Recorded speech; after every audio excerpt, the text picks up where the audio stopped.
Aula de 19 de maio de 2021, concluindo fidelidade partidária, iniciando condições de procedibilidade.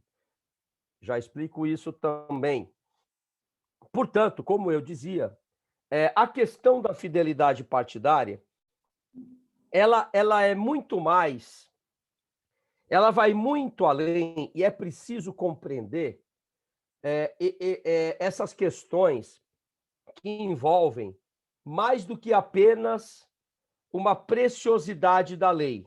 Quando se diz, olha, doutora Helena, né, a senhora é do partido X, foi eleita com a plataforma X. O partido X tem uma identidade, tem uma plataforma de propostas para a sociedade X. E, portanto, lembrando sempre, né, de forma democrática. Nós estamos pensando sempre numa via democrática. Nenhum partido político que saia desse feixe de diálogo, de convivência, e que apresente alguma característica, alguma proposta que se furte a essa construção democrática, pluralista, pode ser admitido por princípio. Então, quando se diz, doutora Helena, a doutora foi eleita aqui pelo partido X, com a plataforma X, e uma semana depois mudou para o partido Y. Né? O que se busca evitar nesse sentido é a fragilização dos parâmetros democráticos. Por que que olha, eu vou aqui usar um exemplo dessa semana, que vocês devem, alguns pelo menos, devem ter acompanhado pela mídia. Nós tivemos, nas eleições do Chile, eleição, não foi uma eleição, foi uma eleição especial, foi uma eleição para a Constituinte, que vai escrever a nova Constituição do Chile, para mandar para o lixo da história de vez a Constituição ditatorial do Pinochet.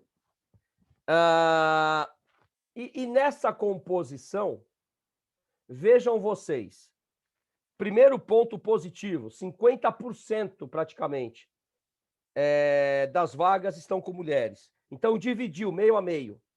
O que se busca hoje, a maioria dos parlamentos hoje buscam, foi por meio de cotas, mas fato é que o Chile hoje tem uma constituinte composta por 50% de mulheres. Isso melhora a qualidade democrática de um país? É claro que melhora a qualidade democrática de um país, especialmente num país da América do Sul, em desenvolvimento, um continente marcado por uma histórica segregação das mulheres no processo decisório. Então, isso melhorou bastante. Né? Mas, além disso, 17 vagas, ou seja, 10% do parlamento chileno, hoje está representando 10 povos indígenas, o que nunca havia acontecido na história do Chile também. E, para além disso,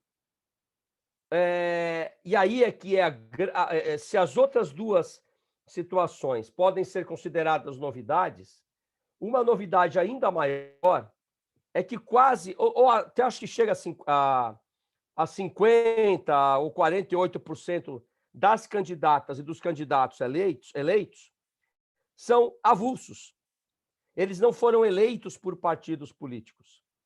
O que nos leva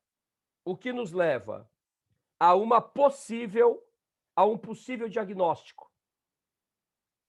Há uma contestação evidente numa situação como essa em relação às estruturas e às instituições tradicionais do Chile, incluindo aí os partidos políticos tradicionais. A questão, a gente não sabe, é se essa rejeição é uma rejeição aos partidos em si, ou é uma rejeição mais ampla, institucional, o que me parece mais provável. Agora, notem que quando eu disse em outro momento que os partidos políticos, não é, eles são importantes para a democracia. Por quê? Eles atuam como um filtro, eles organizam a sociedade nos seus respectivos e diferentes nichos, para que esses nichos sociais, eu estou chamando de nichos, mas eu quero dizer com isso, para que esses grupos diferentes que compõem a sociedade, mulheres, homens, indígenas, pecuaristas, etc., se organizem e proponham as suas visões, sempre de forma a ser debatida nos parlamentos. Então, o partido político ele tem uma função, primeiro, organizativa. Ele organiza a sociedade. Então, se eu penso de uma certa forma, eu vou buscar um partido ou para me afiliar ou para eu poder votar, consonante com esta forma de pensar. Isso significa também que esta estrutura partidária estabelecerá um filtro que não apenas organiza, mas institucionaliza os processos decisórios. Isso é muito mais seguro do que você pensar que a cada eleição, indivíduos sem uma identidade clara em termos de plataforma política, partidária, de propostas, possam se lançar e ser eleitos. Então, aí eu volto àquela função não só organizativa, mas também, se eu estou dizendo que o partido político ele também tem uma função de impedir a desinstitucionalização de um país, é porque ele serve de filtro democrático, de anteparo ao próprio sistema institucional. Porque eu pergunto para vocês o seguinte,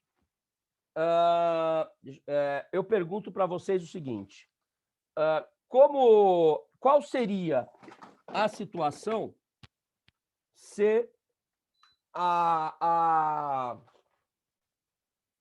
se nós tivéssemos, por exemplo, a doutora Helena, advogada, procurando uma corte ou o Congresso para propor uma iniciativa popular. E hoje, se der tempo, a gente vai falar um pouquinho disso. E esta instituição não mais existisse ou estivesse fechada, como proposto não há muito tempo atrás, por alguns políticos, né? Alguns políticos não democratas, evidentemente.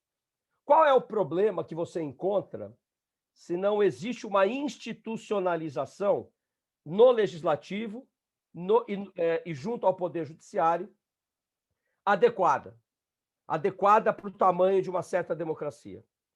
O cidadão fica completamente desprotegido.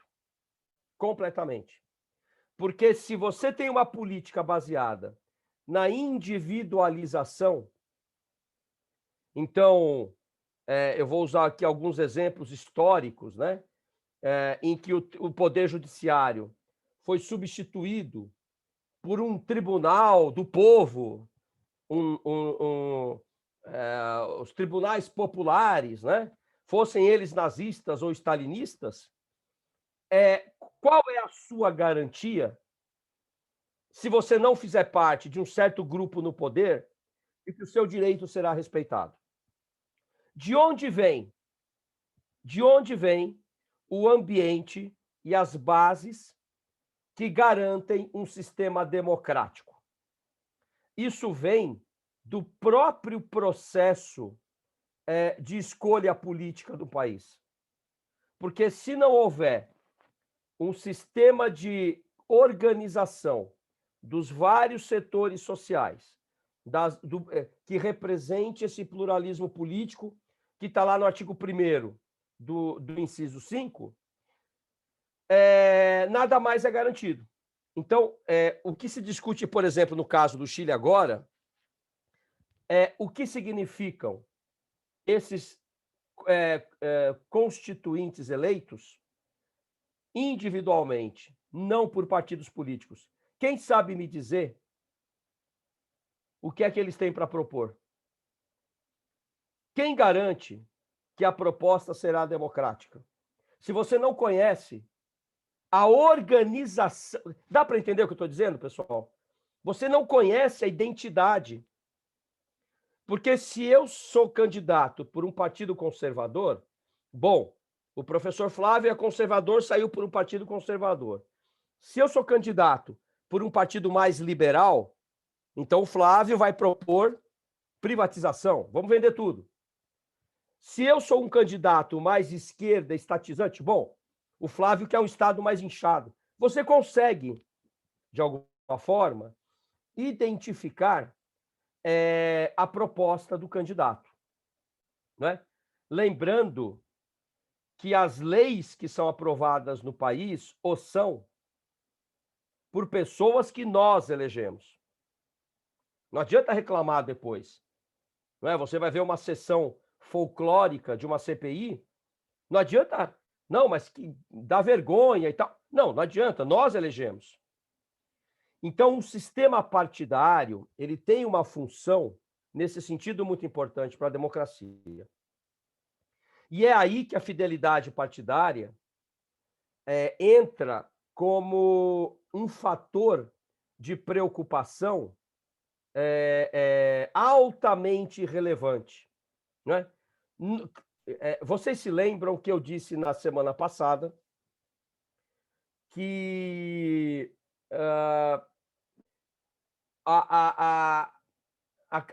quando se pensa em eleições, nós devemos dividir o sistema majoritário do sistema proporcional.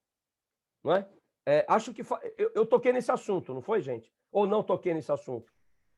Ô, prof, desculpa estar interrompendo você. É que eu não me lembro na aula passada da gente ter visto fidelização partidária.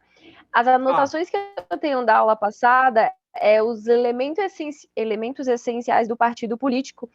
Aí a gente também até trabalhou a questão da lei do mandato de segurança, que pode impetrar habeas corpus contra o dirigente do partido. Tá ótimo, não tem problema. A gente parou aí. Legal, não tem problema. Eu estou iniciando o tema fidelidade partidária. Não tem, ótimo. Eu achei até que eu já tinha falado disso. Tá bom. Então, por que é importante a fidelidade partidária? Porque nós conseguimos, portanto, identificar a proposta de uma visão política da sociedade, se tivermos que escolher essa proposta, a partir da identidade de um partido político. Vamos imaginar o seguinte, vou fazer um exercício hipotético aqui, absurdo, é apenas uma hipótese, é um exercício pedagógico, não é? Eu proponho para a sociedade uma visão altamente liberalizante. Eu acho que o Estado tem que ser mínimo. E atenção, eu estou falando apenas como exemplo aqui, tá? E a doutora Helena, ela é candidata e ela entende que não. Ela no debate, ela diz assim para mim, olha, nobre candidato, né? Como é que você tem coragem de propor um Estado mínimo no meio de uma pandemia? Se até os Estados Unidos da América, United States of America, né?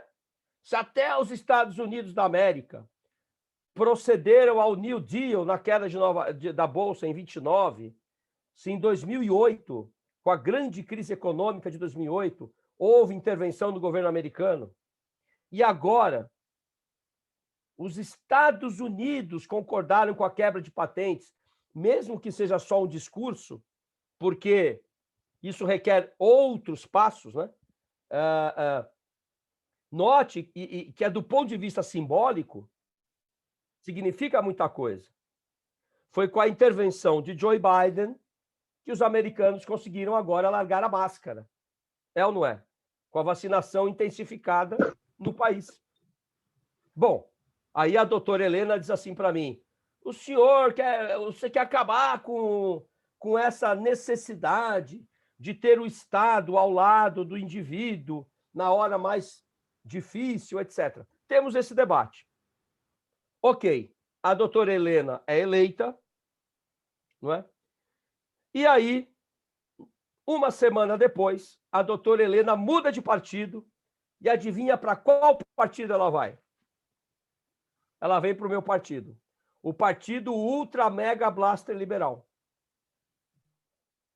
Vocês entenderam a necessidade de termos uma estrutura política partidária que represente as várias visões de uma sociedade? Né? É claro que não é fácil. Não é? Eu sempre digo, onde há 3 pessoas juntas, vai sair uma briga em algum momento. Né? Vide reuniões de condomínio. Para quem já não passou por esse momento belíssimo na vida de alguém, reunião de condomínio é isso. Você tem ali uma torre de Babel que às vezes se desentende. Então nós precisamos de um sistema partidário. Bom, nesse sentido, gente, é que nós podemos, inclusive, estabelecer, portanto, uma outra diferença importante aqui. Vamos pensar no seguinte. Doutora Helena é candidata a deputada federal. Ela está naquele partido mais forte, mais tradicional, um partido, uma legenda já antiga, com um bom horário na propaganda gratuita. E, além de tudo, a doutora Helena é aquela apresentadora de sábado à tarde ou domingo à tarde na Rede Globo. Né? Famosíssima.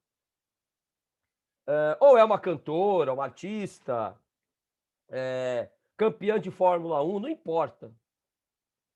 E ela resolve fazer alguma coisa pelo país.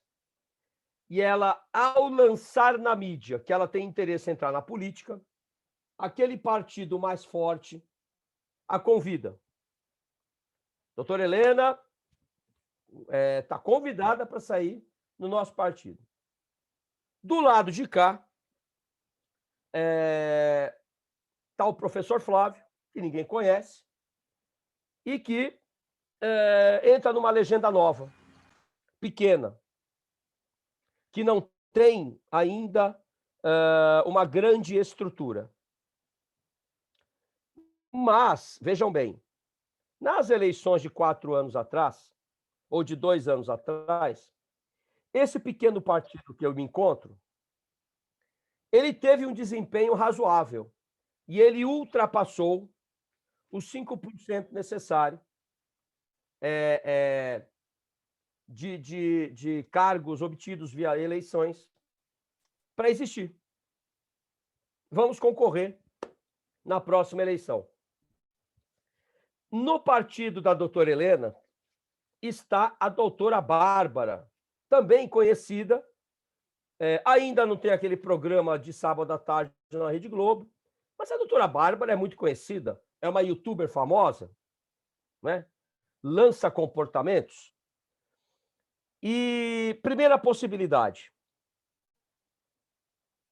é uma influencer, exatamente.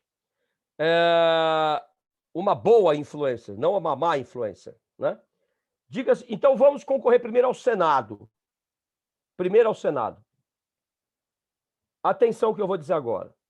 cada estado da federação tem direito a eleger 3 senadores. O mandato do senador é de 8 anos. Bárbara, Helena, eu estou te vendo aqui. Isso eu não falei ainda, né? Na última aula, não. Tá, beleza. Você me corrige aí. Porque esse é meu tema preferido, né? Um dos. Pode deixar, prof, mas não falou ainda não. Legal, legal. Então vamos lá. Estamos concorrendo. Cada um pode ficar eleito por 8 anos. Só que há um detalhe aqui. O Senado Federal representa os estados da federação. Ele não representa a população de cada estado.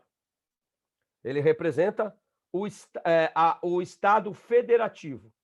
Então, a Helena, a Bárbara e o Flávio vão concorrer para representar o estado de São Paulo no Senado Federal.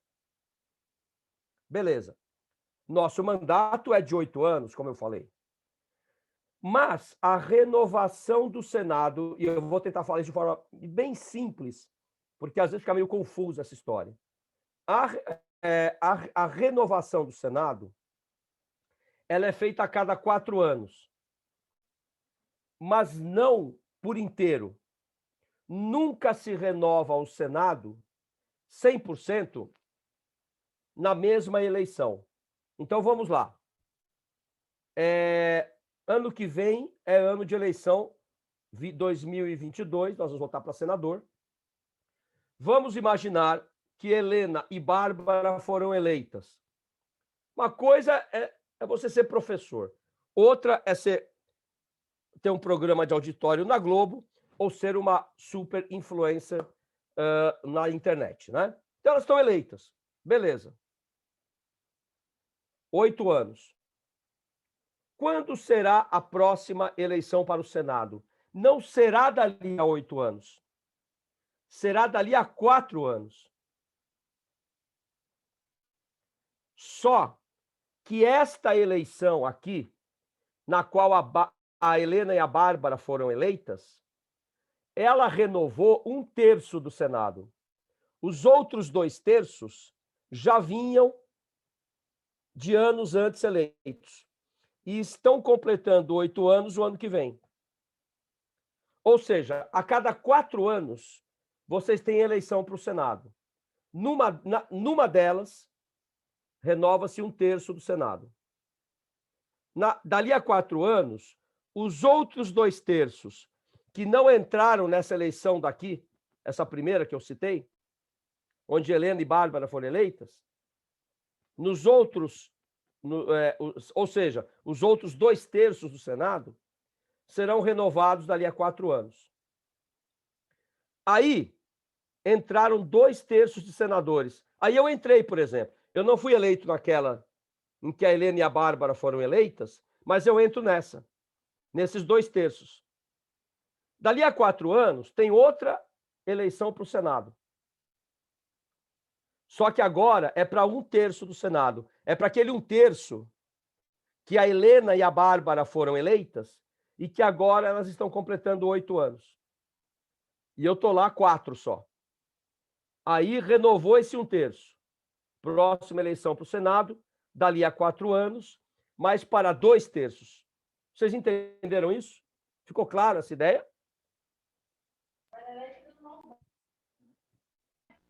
Não, prof, repete de novo, por gentileza. Eu fiquei muito confuso na parte de 1/3, 2/3. Não tem problema, a gente vai insistir nisso. Eu vou montar uma frase aqui, olha só. A eleição para o Senado se dá a cada 4 anos.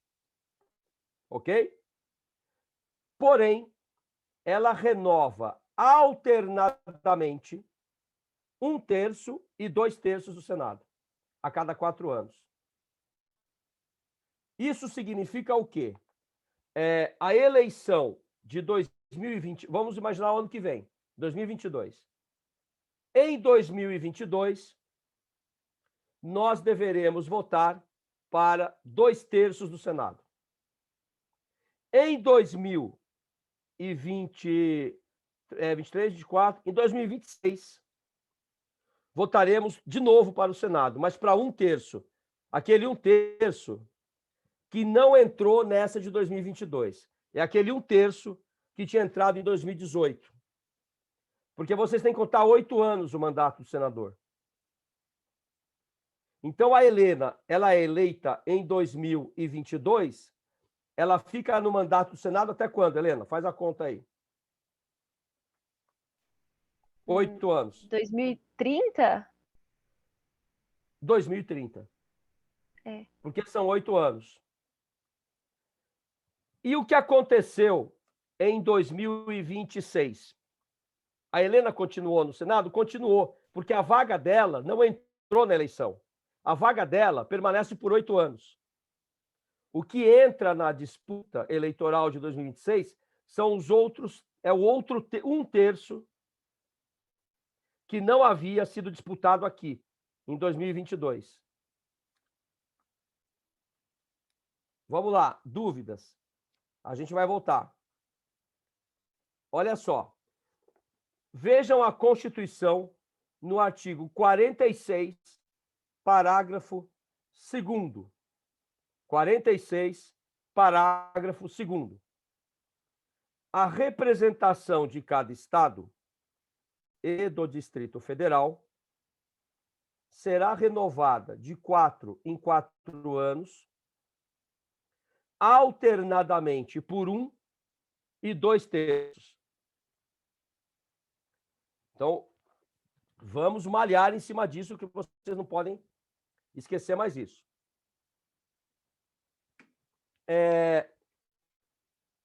Cada estado tem direito a 3 senadores. Todos são eleitos. E vamos colocar aqui o seguinte: o total de senadores lá no Senado Federal, se eu não estou errado nas minhas contas, porque eu não sou bom de contas, é de 82 senadores. Tudo bem? Numa eleição, renova-se 1/3 desses 82 senadores. Dali a 4 anos, renova-se os outros 2/3 daqueles 82 senadores. Dali a mais 4 anos, renova-se 1/3 daqueles senadores. Dali a mais 4 anos, renova-se os outros 2/3. Mas, no final, todo senador fica 8 anos. Porque se a Bárbara foi eleita em 2022, ela fica até 2030. Se a Helena foi eleita em 2026, ela vai até 2034. Deu para entender agora?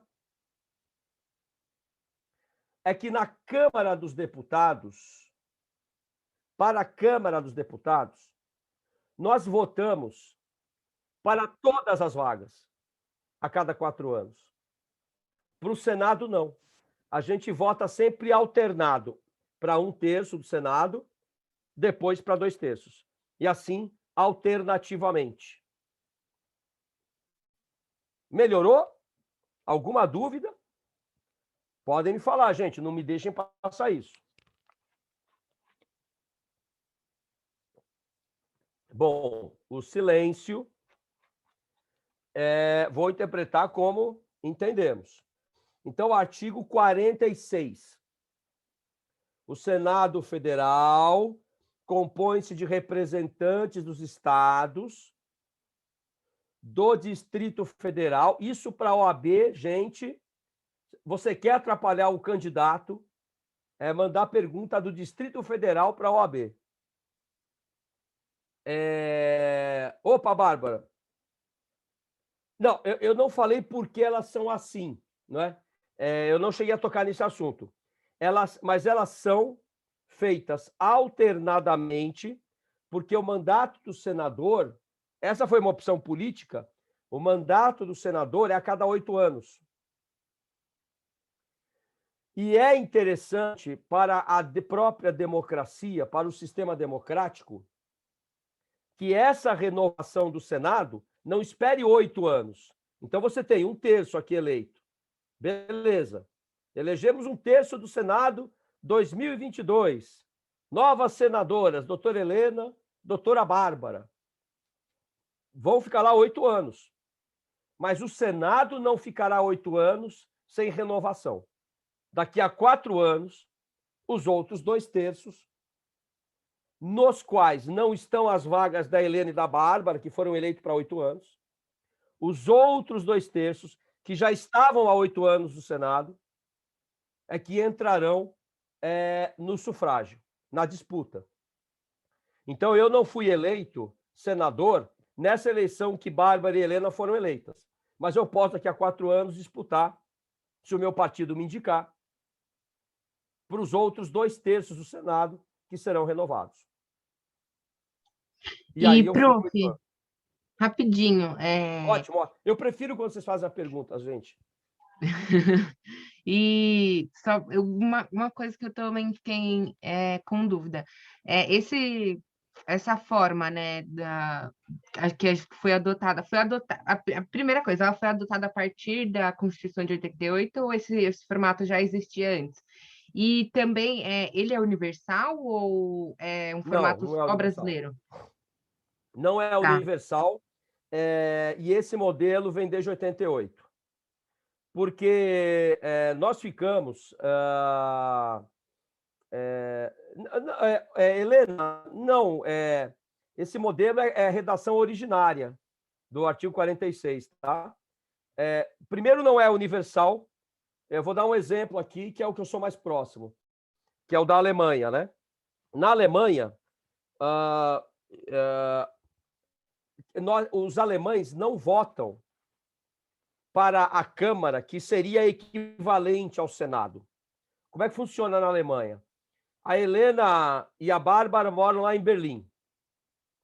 Elas elegem o deputado para o parlamento alemão, que a gente chama de Bundestag. Até já falei para vocês em outra aula.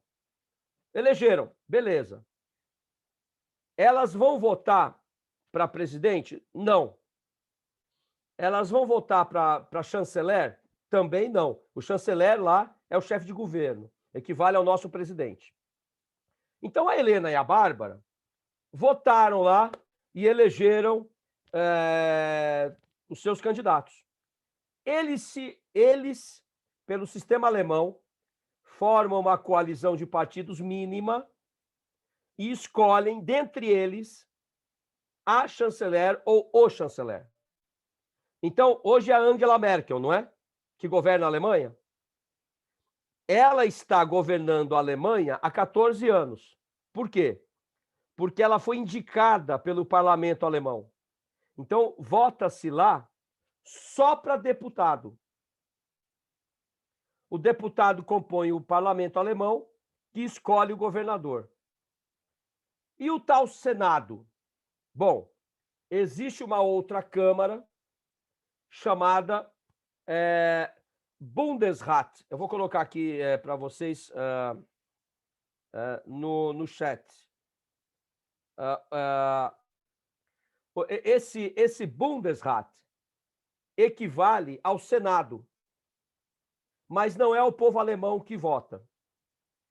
Quando a Helena e a Bárbara votaram para os parlamentos estaduais, porque há uma eleição para os parlamentos estaduais. A Alemanha é uma federação como o Brasil, então você tem os estados lá também, exatamente como o Brasil. Então, a forma de estado é igual à brasileira, mas o sistema de governo não, lá é parlamentarista. Então, quando a Helena e a Bárbara votam para o governador do seu estado, Saxônia, Brandemburgo, Bavária, etc., este governador de estado está automaticamente eleito para esta casa, que seria o equivalente ao Senado.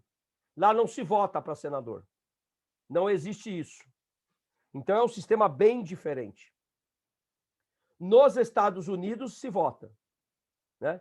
Então, você vota lá para o Senado, vota, porque é o sistema mais parecido com o nosso.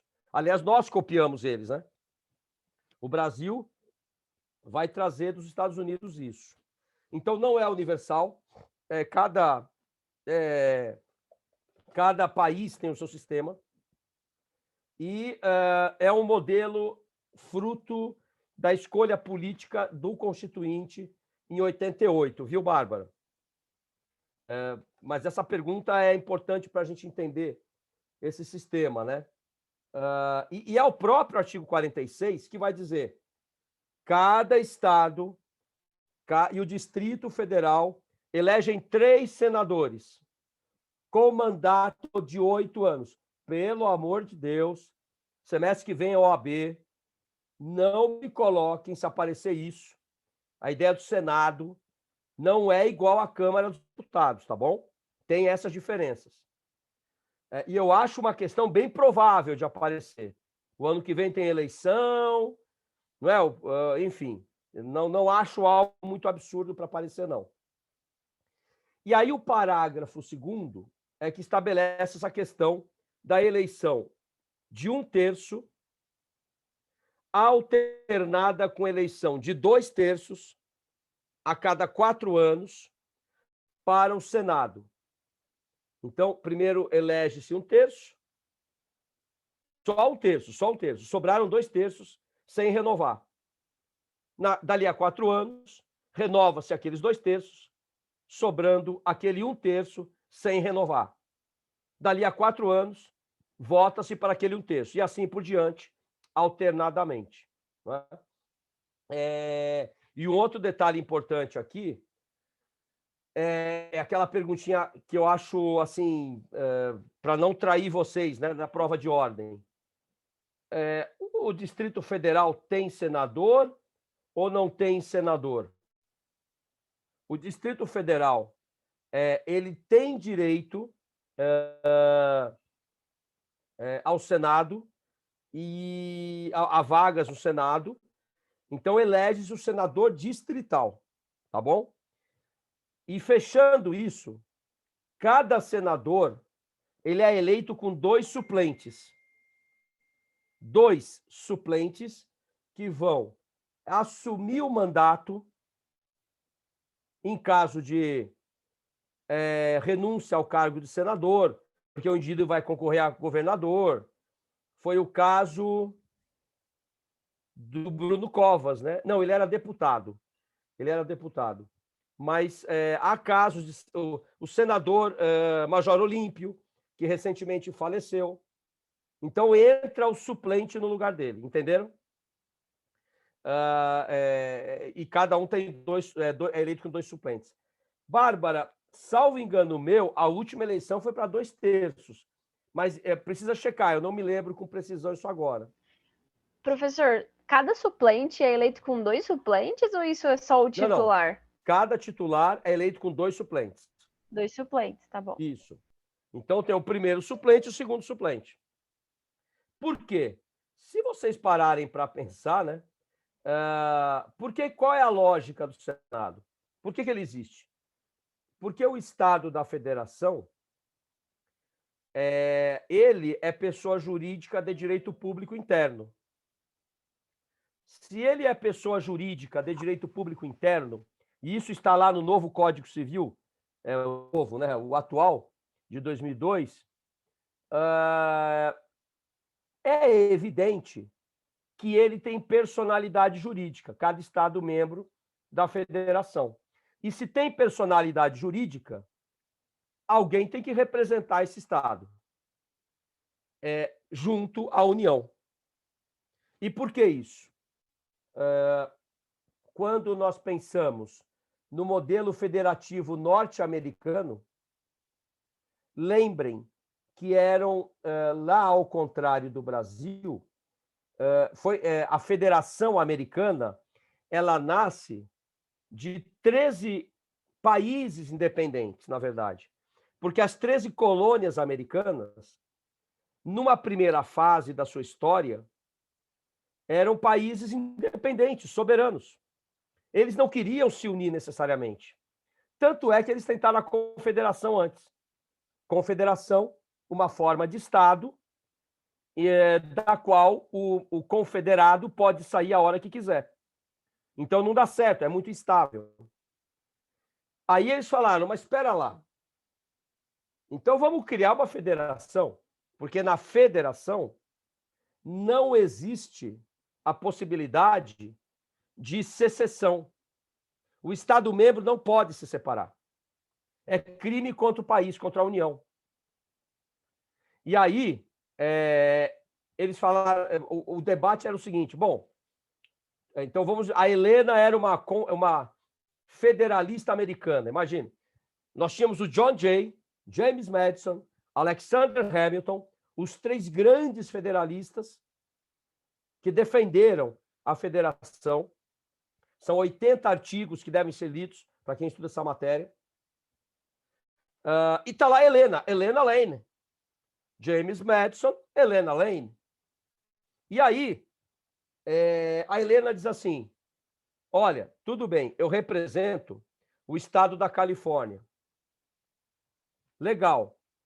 Acabamos de nos livrar dos ingleses. E agora vamos nos submeter à União? É isso? Então eu quero ter voz ativa nessa federação. Eu não vou substituir um opressor pelo outro, né? Não vou.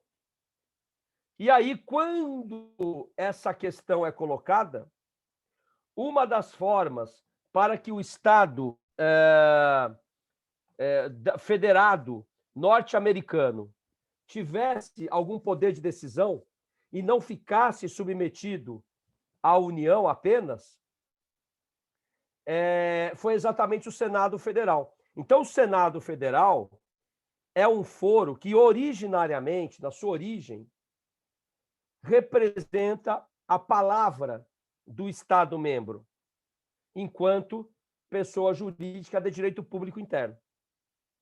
E isso é muito importante numa federação mais aprofundada, como, por exemplo, a americana, em que existe efetivamente uma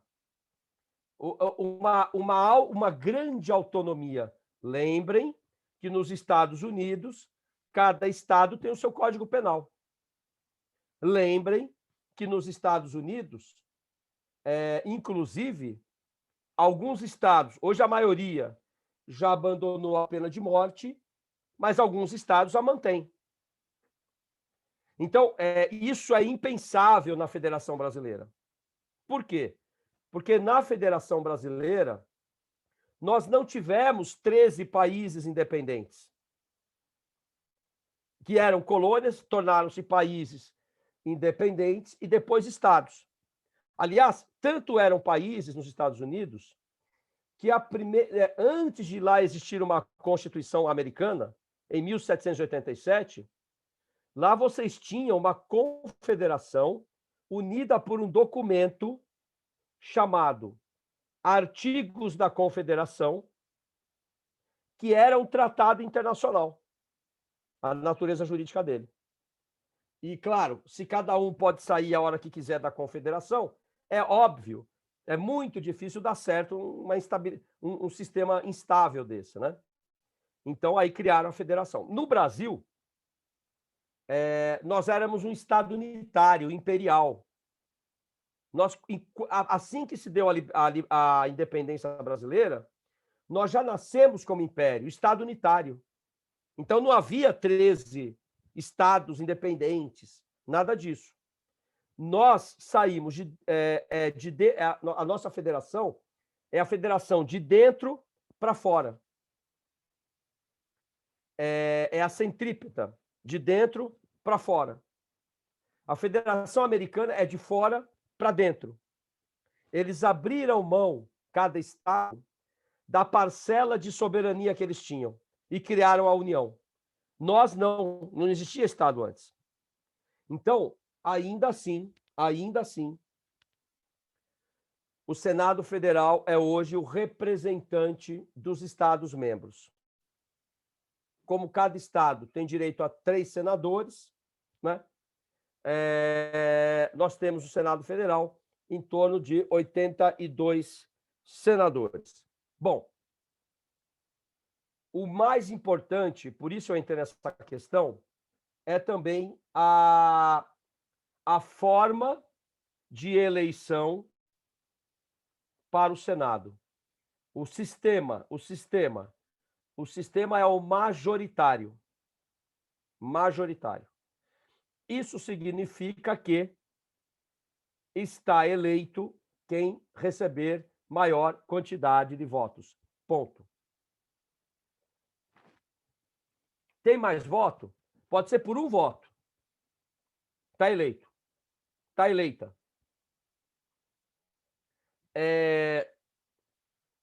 E esse sistema majoritário, aliás, o caput do artigo 46 é muito claro.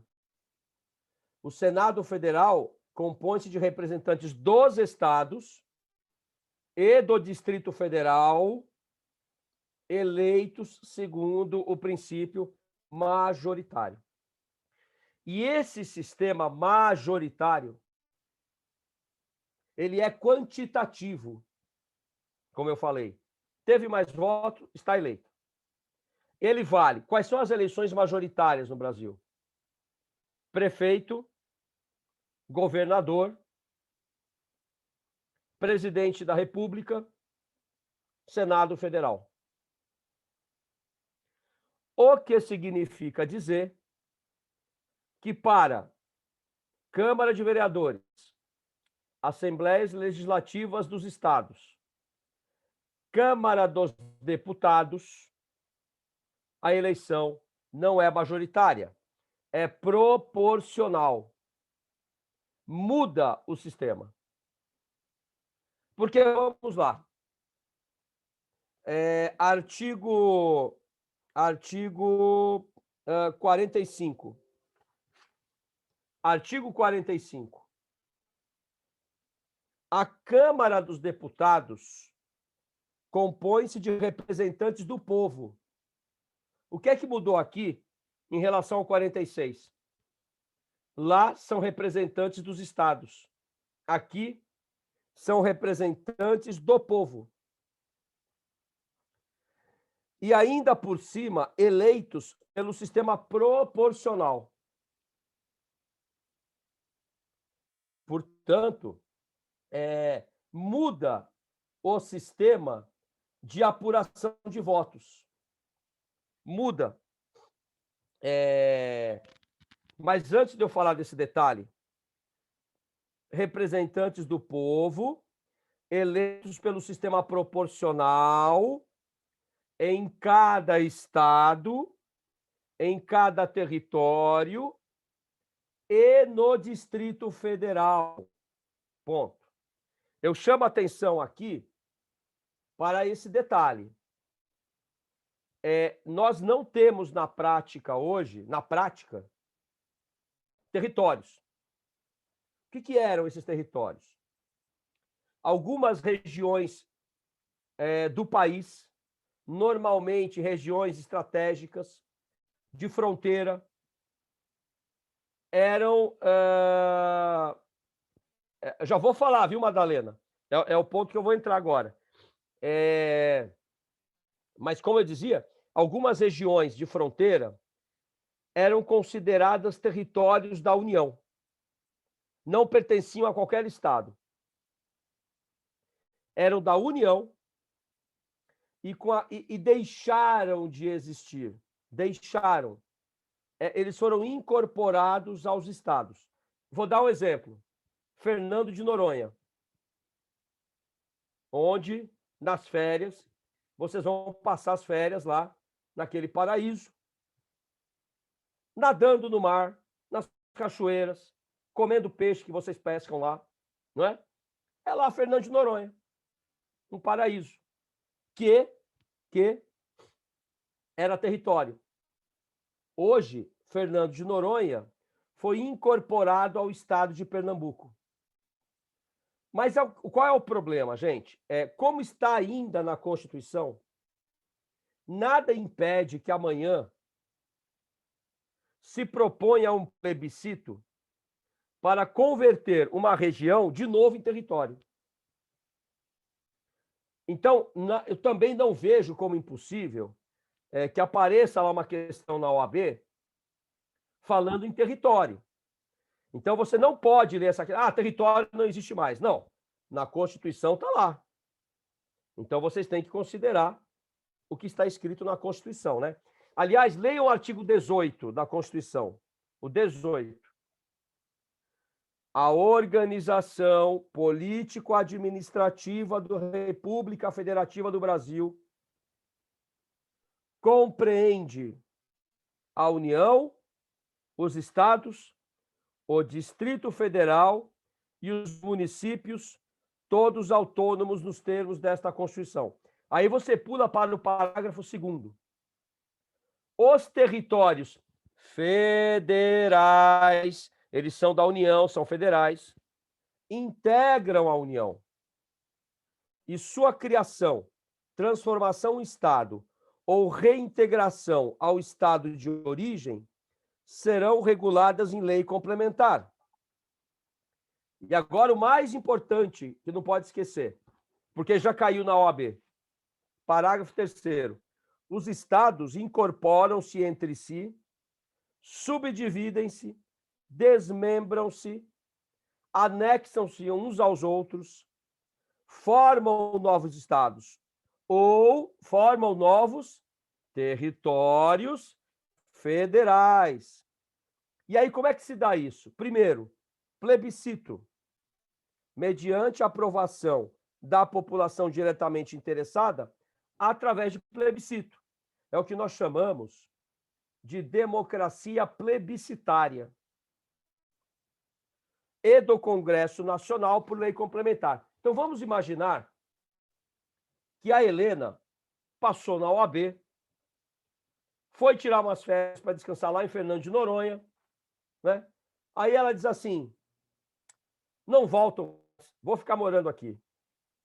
Abriu lá um quiosquezinho, virou um restaurante, né?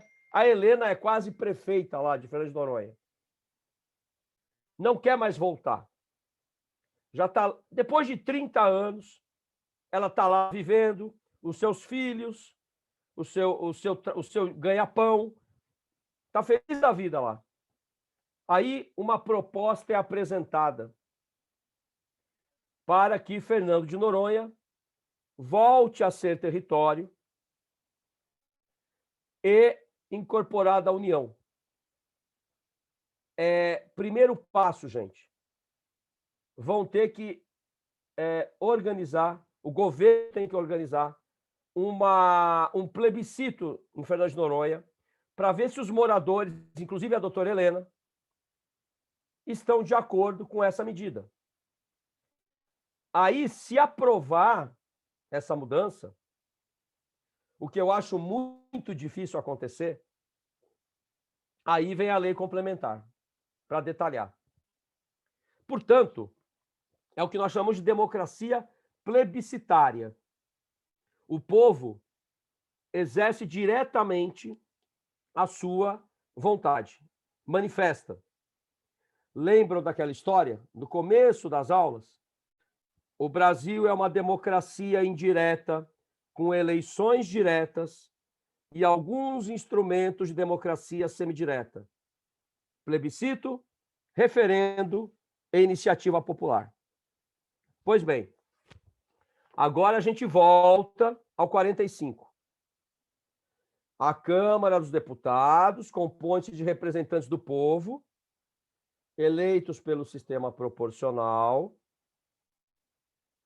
em cada estado, em cada território e no Distrito Federal.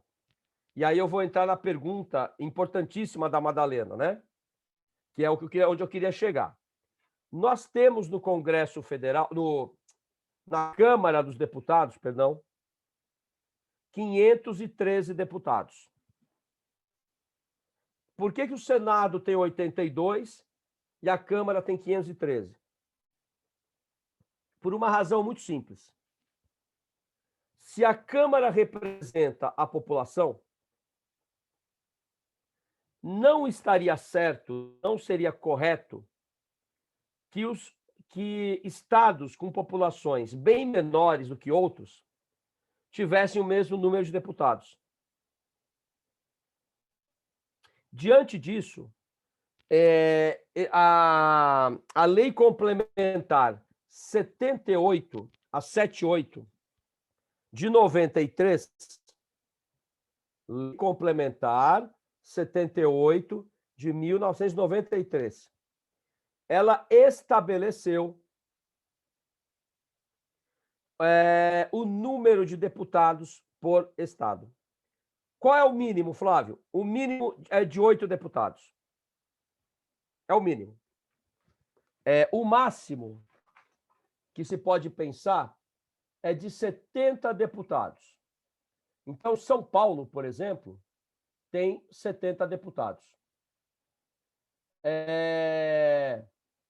Que eu me lembro aqui, o Acre tem 8 deputados. Eu vou até puxar uma figura aqui que eu gosto para mostrar para vocês, né?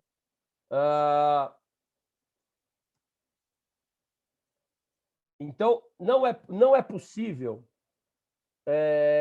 que exista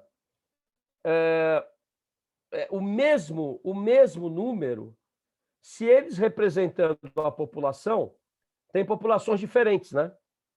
Por conta disso, é que nós temos essa divisão de deputados.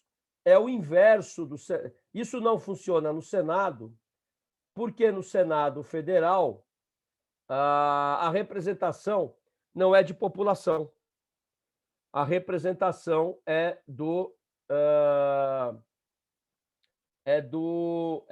por estado. Achei aqui a figura. Deixa eu compartilhar com vocês. Um minutinho.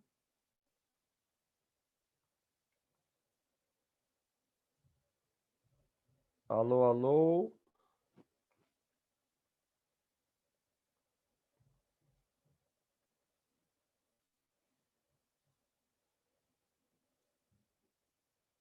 Alô, pessoal, estão me ouvindo? Sim, prof, a gente escuta. Mas não Aqui apareceu nada na sua tela ainda. Não, agora vai aparecer, peraí. É que tá dando um gap aqui de... Daqui a pouco volta. Enquanto tá fazendo o upload aqui da imagem, eu vou falando. Então, nós temos estados que vão de 8 a 70 deputados. Não é? Agora, a pergunta foi da Madalena, eu acho, né? Bom, então, o que é esse tal sistema proporcional? A distribuição de vagas na Câmara dos Deputados obedece a uma lógica diferente da distribuição de vagas no Senado. Por quê? Se vocês pensarem que cada deputada ou cada deputado tem que representar a população, e se você pensar em usar o sistema majoritário, que é o mesmo do Senado, nós teremos um problema aqui. As minorias nunca terão representantes na Câmara. Porque as minorias não elegem candidatos que as representam. Se fosse um aspecto puramente majoritário, um critério puramente majoritário, quantitativo, para eleger o seu representante. Então, qual é o sistema que existe? E aqui não é só no Brasil, mas é também em outros estados. Agora eu vou voltar naquela história do partido político, da legenda. Lembram no começo da aula em que eu disse, eu exemplifiquei aqui, a Helena estará num partido grande, uma grande legenda, antigo, já muito estruturado no país, e o Flávio foi para um partido pequeno. Quando a Helena se candidata a deputada federal, e aí, quem tiver dúvida depois me fala sobre isso, especialmente a Madalena que me perguntou, quando a Helena recebe os votos, e vocês se lembram que ela é uma candidata conhecida da população, ela vai receber lá, sei lá, 800 mil votos, estou chutando aqui. Só que os votos para a Câmara dos Deputados, eles não são destinados apenas ao candidato, à pessoa física. Esse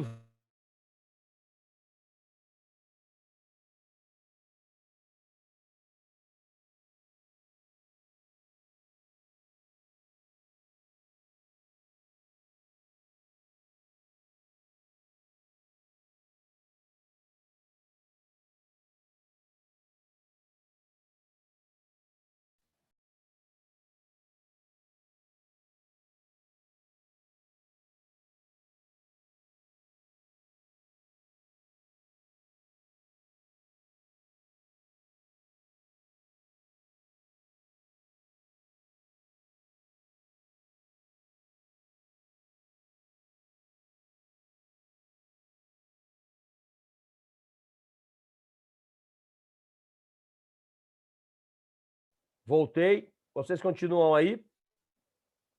Sim, prof. Voltei. Então tá bom. Acho que foi um problema de conexão aqui. Mas vamos lá. Eu retomava o seguinte. Então, quando o candidato ou a candidata recebe os votos para a Câmara dos Deputados, esses votos não vão apenas para o candidato. A população também vota nas legendas. Então, eu quero votar só no partido político. Eu não quero votar num deputado ou numa deputada. Por quê? Como eu havia dito no começo da aula. Porque eu conheço a identidade de um partido e é requisito para registro de partido político que o seu programa seja publicado no Diário Oficial da União. É o primeiro passo, inclusive. A gente vai ver isso. Primeiro passo. Partido político vai ser criado, publicação no Diário Oficial da União do seu programa e do seu estatuto. Para a gente saber que tipo de partido é aquele. Aliás, com a assinatura de todos os seus fundadores e os dados deles. E aí, eu gosto desse partido X, eu voto na legenda. Então, quando vamos para a apuração, a Helena teve lá 800 mil votos. A Bárbara teve 500 mil. Esses votos, somados aos votos da legenda, então a legenda é conhecida, é grande, tem um horário gratuito na TV longo, né? Maior. Aqueles candidatos que não... só do sistema proporcional, Madalena. Aqueles candidatos que não foram eleitos, eles vão, em tese, não seriam eleitos pelo sistema majoritário, eles podem ser eleitos porque aqueles votos da legenda são redistribuídos entre eles, entenderam? E, com isso, um candidato minoritário, que representa uma minoria da sociedade que não seria representada no sistema majoritário, ele vai para a Câmara. É por isso que, às vezes, vocês veem lá, o terceiro colocado no partido da Helena, por exemplo, a Madalena, que me fez a pergunta agora. Aliás, uma pergunta importante, né? A Madalena é a terceira colocada, ela teve 100 mil votos. E o Flávio, que está numa legenda pequena, teve 150 mil. Se fosse sistema majoritário, o Flávio estaria eleito. Mas como é sistema proporcional, os votos da legenda vão favorecer a Madalena. E ela vai ser eleita e eu não. Eu não necessariamente. Vai depender da colocação de todos os candidatos.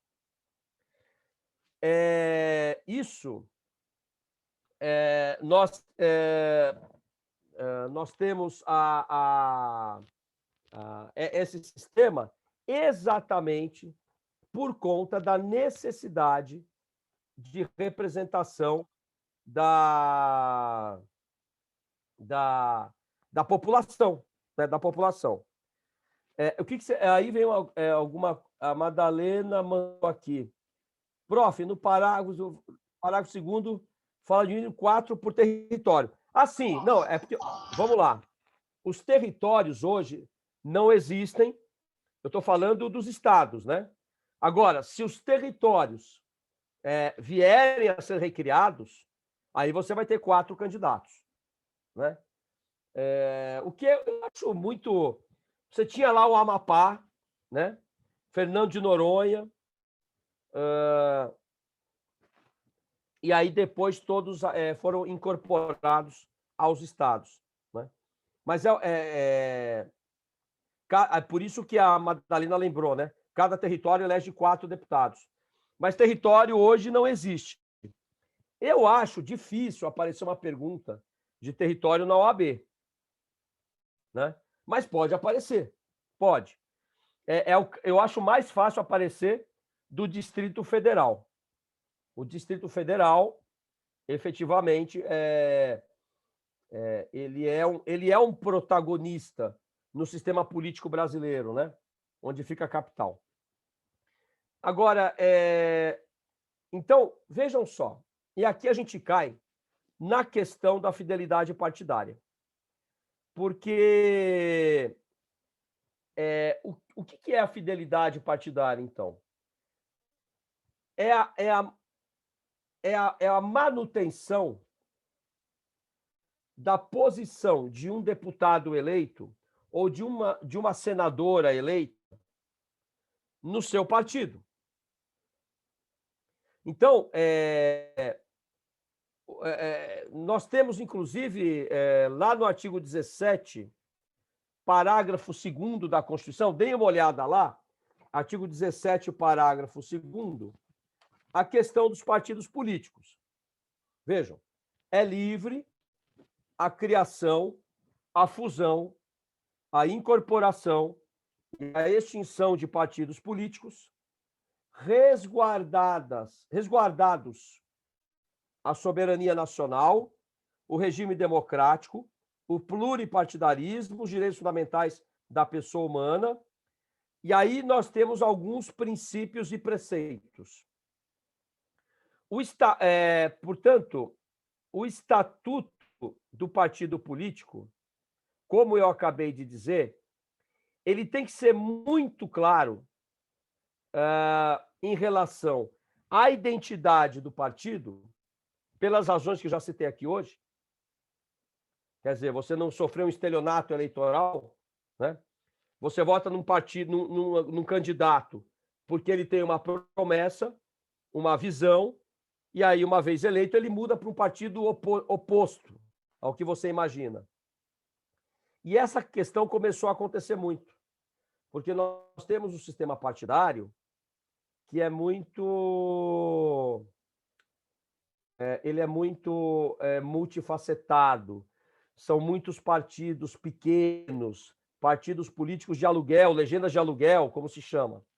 Então, isso e outra, sem uma identidade ideológica muito clara, apesar da publicação dos seus programas. Então, quando a lei estabelece o partido tem que publicar o seu estatuto no Diário Oficial da União, primeiro é para proteger esses preceitos aqui do artigo 17. Soberania nacional. Partido político não pode receber dinheiro de governo estrangeiro. Não pode ser financiado por uma organização estrangeira. Porque se ele chega ao poder, ele está submetido a uma potência estrangeira. Então, viola a soberania nacional. O regime democrático, o partido político, não pode ter no seu estatuto a previsão de criação de uma organização paramilitar, como o partido nazista tinha a SA, na Alemanha nazista, do Terceiro Reich. Ou qualquer proposta de restrição e violação da democracia. O partido político tem que respeitar o pluripartidarismo. Imagine se eu crio aqui um partido político, partido XYZ, doutora Helena Leine, vice-presidente, doutor Guilherme, primeiro secretário, não é? E aí, lá numa certa cláusula do nosso estatuto, está escrito que, uma vez que cheguemos ao poder, iremos distinguir todos os demais partidos políticos. Só o nosso deverá prevalecer. É claro que isso não seria aprovado. Seria inconstitucional, né? Os direitos fundamentais, claro. Se o direito a votar e o direito a ser votado constituem cláusula pétrea, porque são direitos individuais, são direitos políticos fundamentais individuais, acobertados pela cláusula pétrea do artigo 60, parágrafo 4º, inciso 4, não teria cabimento um partido político eliminando esse direito depois. E qualquer outro direito fundamental, qualquer outro. Lembrem-se da cláusula da proibição do retrocesso.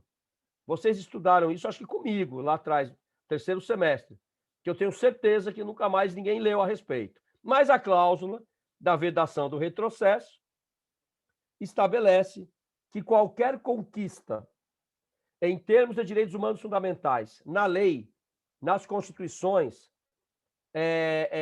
por meio das cortes, não pode sofrer um retrocesso. É nulo. Não é? Foi o voto da Carmen Lúcia na urna eletrônica. Urna eletrônica que está sendo consultada agora pelo Senado Federal quanto a se cabe ou não cabe o debate sobre o retorno à cédula, né? E aí o Senado abriu essa consulta para a ministra Carmen Lúcia. Num dos seus votos, ela diz: seria uma ofensa ao princípio da vedação do retrocesso eleitoral, que é uma garantia fundamental. Então, o partido político ele precisa dessa... já vou ler a tua pergunta, viu, Helena? Ele precisa dessa clara identificação com os valores democráticos. Beleza. Até aqui é o que eu queria colocar. Então, se eu uso um partido... Não, eu digo o seguinte, eu sou um super democrata. Direito fundamental é comigo, não é? Direito humano fundamental não é nem de esquerda nem de direita. É pauta civilizacional, que, aliás, é mesmo. Não é? Não dá para ter papo de boteco e ficar discutindo direitos humanos fundamentais à luz de esquerda e direita. Isso é papo de boteco, não é conversa séria. Agora, eu digo tudo isso e sou eleito, e mudo de partido uma semana depois.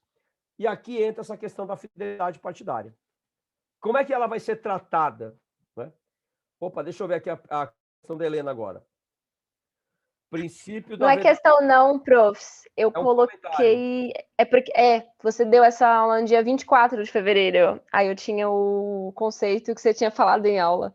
Ou seja, nunca se arrisque em público, porque você corre o risco de receber uma resposta como a que eu acabei de receber. Parabéns, Helena. Eu fico feliz que alguém anotou a minha aula e a data. Muito bom. Legal, Helena. Obrigado. Mas vamos lá. Eu tenho aqui essa questão da fidelidade partidária e que estabelece o seguinte, né? O partido... se uma pessoa eleita, um candidato eleito, muda de partido, ele perde ou ele não deve perder o mandato? Se vocês perguntarem para 90% das pessoas, ele foi eleito, ele pode mudar de partido. Ele está eleito. Por quê? Porque culturalmente no Brasil se vota focando na pessoa. Tanto é, eu brinquei aqui no começo da aula, imagine que a Helena, a Bárbara, são influências conhecidas, né? É por isso mesmo. Eu vou votar no sujeito que é conhecido, que tem 20 milhões de seguidores, 40 milhões. Bom, se vocês pensarem em sistema majoritário, pode ser. No sistema majoritário, a figura da pessoa é muito importante. O foco na pessoa é muito importante. Então, não sem razão, para presidente da República,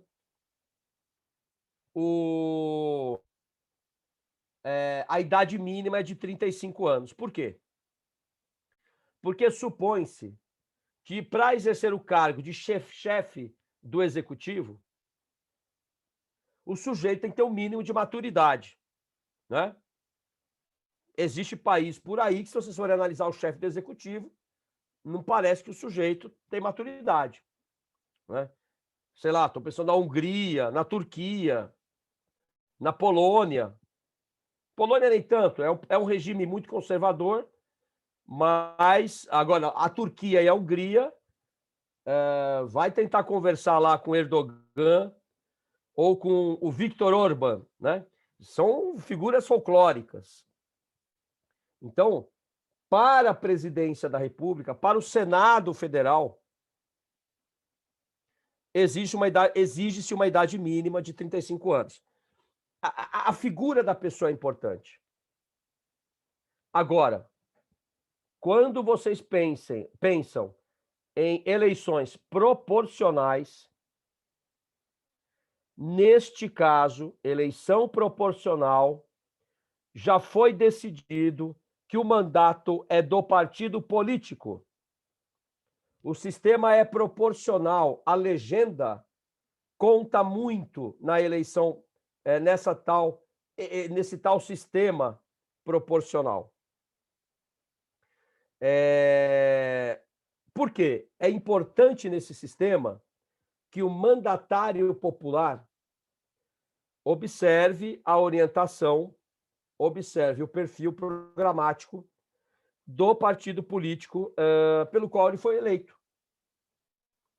Quer dizer, aí vem, atenção, vem o artigo 25 da Lei 9.096 de 1995, que é a lei do partido político, e esse artigo 25 estabelece mais ou menos o seguinte: olha, o estatuto do partido político, inclusive, tem a faculdade, poderá estabelecer e prever medidas disciplinares ou penalidades, mais ou menos isso, inclusive prevendo o desligamento, a expulsão temporária da bancada, se o sujeito está eleito no Congresso, porque lá temos as bancadas, né? Olha, o sujeito pode ser suspenso da bancada, pode ser suspenso do direito de voto nas reuniões internas do partido, pode perder todas as prerrogativas, cargos, funções que ele exerce em razão exatamente da representação e da proporção partidária no Congresso, né? Caso esse parlamentar se oponha por voto, por manifestação, às diretrizes que aquele partido sempre ostentou, aos princípios, os seus valores, a sua visão. Então, é mais ou menos a situação seguinte. A doutora Helena é a presidente do partido, eu fui eleito pelo partido dela, um partido mais liberal, e aí eu começo a votar no Congresso contra o próprio estatuto nosso, contra a nossa Carta de Princípios, contra as diretrizes que a organização do partido estabeleceu. Aí a doutora Bárbara liga para a Helena e diz assim: Doutora Helena, acho que o nosso deputado Flávio, eleito lá no Congresso, ele enlouqueceu. Ele está votando contra as nossas diretrizes, contra as nossas cartas de princípios, contra a nossa plataforma política. E aí o artigo 25 da Lei 9.096 prevê isso. Helena, você sabe que eu sempre me lembro da Tabata quando eu falo desse caso, né? Eu não detalhei, eu não li. A decisão foi do PDT, se não me falha a memória. Eu não me lembro mais dos detalhes do caso, mas eu tenho a impressão que eles aplicaram esse artigo 25. Quase certeza, viu? Depois a gente pode até fazer uma pesquisa sobre isso, mas certamente, viu, Helena? Agora, essa é a sanção. Tudo bem. E aí o Flávio sofreu essa sanção porque o Flávio estava votando contra o partido. E aí o que vai acontecer? Quer saber? Já que estão me boicotando lá no meu partido, eu vou mudar de partido. À noite, telefono para o presidente de outro partido político, não é? 9.096, viu, Madalena? Telefono, sei lá, para a doutora Madalena, que é da oposição. Poxa, como vai, deputada? Tudo bem? Aí a doutora Madalena me diz assim, muito bem, Flávio, parabéns pelo seu voto hoje lá no plenário. Nos agradou muito, apesar de você ser do outro partido, opositor ao nosso, né? Pois é, eles estão meio chateados comigo, a doutora Helena, né? Eu estou querendo mudar de partido. Vem para cá, Flávio. O nosso partido está de braços abertos aí para lhe receber. Você, na verdade, comunga dos nossos valores, né? E aí eu mudo de partido. Então, essa é uma situação que não é incomum, não é rara. E aí pensa-se na mesma lei, na 9.096, e lá tem o artigo que é o 26, é o artigo seguinte, ao que eu citei, perde automaticamente a função, perde automaticamente o cargo, o parlamentar, o deputado, a deputada, e atenção que eu vou dizer agora, não pensem só em União, em esfera federal, também a deputada estadual, deputado estadual, vereadora, vereador na Câmara Municipal, que deixar o partido sob cuja legenda tenha sido eleito. E veja, perde automaticamente essa função, esse cargo, na casa legislativa respectiva, dessas que eu mencionei aqui, exatamente em virtude da proporção partidária. Em virtude da proporção partidária. Então, eu estou falando, gente, de eleições proporcionais, né? Eleições proporcionais. Agora, tem um detalhe. O artigo 55 da Constituição Federal, anotem aí, depois vocês podem dar uma lida. O artigo 55, ele estabelece algumas hipóteses nas quais o deputado e também o senador perdem o mandato. Então, o deputado e o senador eleitos, eles perdem o mandato quando infringem alguma proibição da Constituição, né? Especialmente do artigo 54. Eu vou dar um exemplo. Uma vez que a doutora Helena seja eleita deputada, ela não pode ter uma empresa no seu nome negociando com o governo. Por razões óbvias, né? Há conflito de interesse. Ou seu esposo, seu marido, o seu irmão, não interessa. Se isso acontecer, isso está lá no 54. Se isso ocorrer, a deputada perde o mandato. Primeiro ponto. Então, eu estou falando do artigo 55, né? Conduta incompatível com o decoro parlamentar. Então, a Helena vai lá. A Helena é aquela influencer, né?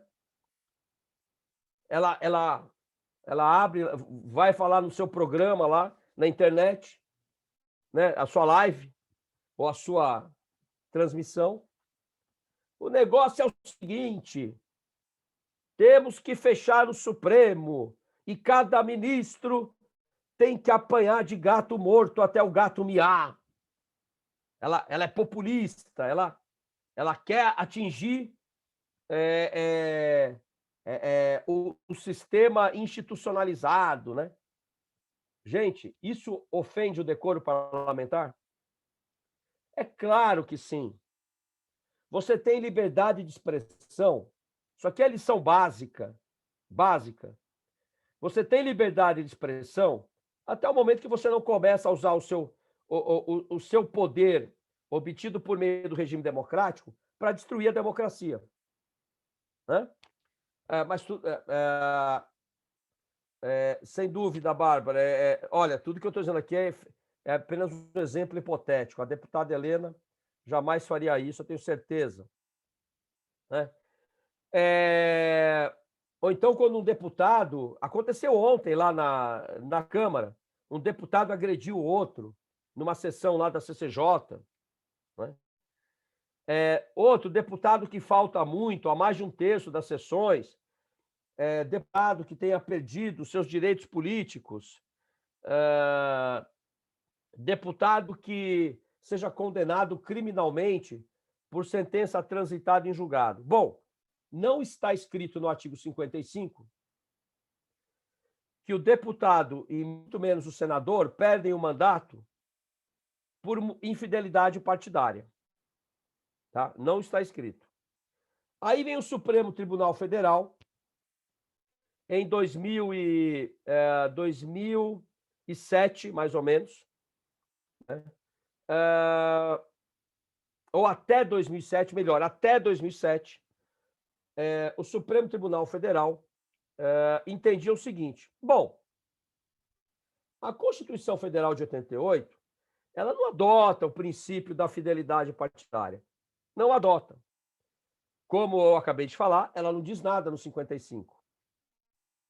E isso permite a mudança de partido pelo deputado federal sem que ele sofra sanção jurídica, e menos ainda a perda do mandato. Anotem aí 2 mandados de segurança. O 20.927, dígito 5, 20.927, dígito 5, o relator era o Moreira Alves, e o 20.916. 20.916. 2 mandados de segurança. O relator desse último era o Sepúlveda Pertence. E aí, então não tinha sanção. Beleza. Não tinha sanção, não tem nenhum problema. E aí o que vai acontecer a partir de 2007, pessoal? O Tribunal Superior Eleitoral, ele vai responder uma consulta. Eu quero lembrar a vocês que o TSE é aquela situação única no Poder Judiciário, né? É a estrutura judiciária no Brasil que responde consulta e que normatiza situações não normatizadas pela lei. Porque o Judiciário não faz isso. O Judiciário só age por provocação e para julgar casos concretos. O TSE não. O TSE normatiza de ofício, por meio das suas resoluções. Nós já falamos sobre as resoluções deles, do TSE. Legal. Aí o que o TSE vai decidir? Tem lá, ele recebe uma consulta dos partidos políticos, a 1398, famosa consulta 1398, e vai dizer o seguinte: os partidos políticos e as suas coligações conservam o direito à vaga obtida pelo sistema eleitoral proporcional, quando houver pedido de cancelamento, de filiação ou transferência de candidato eleito para outro partido. Quer dizer, a partir da consulta 1398, o parlamentar que sai de um partido político e vai para outro perde o mandato, né? E aí era para o sistema proporcional. Só que aí houve um outro detalhe. Houve uma consulta, uma outra consulta, a 1407, que estabeleceu o seguinte. Agora estou falando de uma segunda consulta, 1407. A fidelidade partidária também deve ser observada pelos eleitos no sistema majoritário, aquele do Senado, aquele do presidente da presidência da República, governador, prefeito. E aí, ampliou. A questão foi parar no Supremo Tribunal Federal, e aí o Supremo não vai acatar a infidelidade partidária e as suas consequências para o sistema majoritário. Ele vai dizer, o Supremo, essa questão cai na arbitrariedade e por ser arbitrária, né, não é cabível.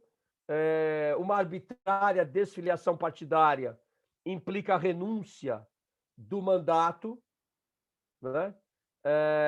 Portanto, a reivindicação da vaga pelos partidos não é aceita pelo Supremo, porque não se trata do sistema majoritário. A gente está falando aqui de uma posição que envolve uma eleição majoritária, focada na pessoa, né? E aí o Supremo vai dizer ainda mais, não é legítima qualquer perda de mandato majoritário por desfiliação do mandatário, do eleito, né? Já que o sistema majoritário, essa é uma parte que me lembra bem do voto, possui lógica e dinâmica diferente ou diversa do sistema proporcional. Porque no sistema proporcional, a prevalência, a importância prevalece sobre votos obtidos pelos partidos políticos. Já no sistema majoritário, o foco recai sobre a figura do candidato. Essa foi uma ação direta da inconstitucionalidade, para quem quiser anotar e ler depois. Ação direta de inconstitucionalidade 5081 de 2015, né? O Barroso o ministro Barroso foi o relator, né? E aí, agora tem um detalhe, né? Existe um artigo também da 90 a 96, a Lei dos Partidos Políticos, que é o 22A. Ele diz assim: perderá o mandato o detentor do cargo eletivo que se desfiliar sem justa causa do partido pelo qual foi eleito. O artigo não distinguiu entre o mandato eletivo, obtido pelo sistema majoritário, do mandato obtido pelo sistema proporcional, tá? Não houve. Então, vocês têm, para fechar, uma situação albergada pelo Supremo, na DIN 5081, e você tem um artigo 22A da 90 a 96, Lei dos Partidos Políticos, que não